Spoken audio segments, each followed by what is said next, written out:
రాజకీయాల్లోకి రాకపోయి ఉంటే మీ పరిస్థితి ఎలా ఉంటుందని అనుకుంటున్నారు? మంచి వ్యాపారస్తుడికి రాజకీయాలతో సంబంధం లేదని అడిగితే బెంగళూరు లాంటి ఒక మహానగరంలో వైట్ ఫీల్డ్ అనే ప్రాంతంలో జగన్ అనగానే వైట్ ఫీల్డ్ జగన్ అంటారా?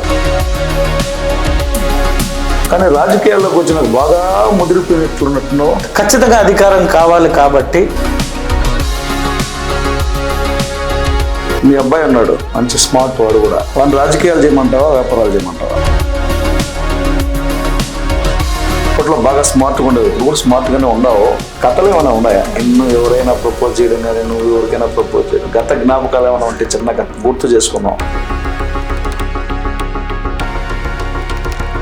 అంత బాగా ట్యూన్ చేసావా? మనం 15 సంవత్సరాలుగా అబ్జర్వ్ చేసిన వ్యక్తిగా లోకేష్ బాబుతో బాగా చమత్కారంగా ఉంటారు. చిత్తూరు భాషలో చెప్పాలంటే చెట్టప్ప తెలుసుకొని మాట్లాడుతూ ఉంటారు.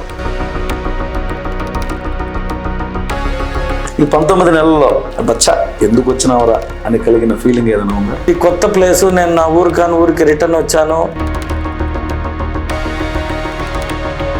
అంత కాంట్రవర్సీ చేస్తాను నేను, నాకు సంబంధం లేదు దీని విషయంలో.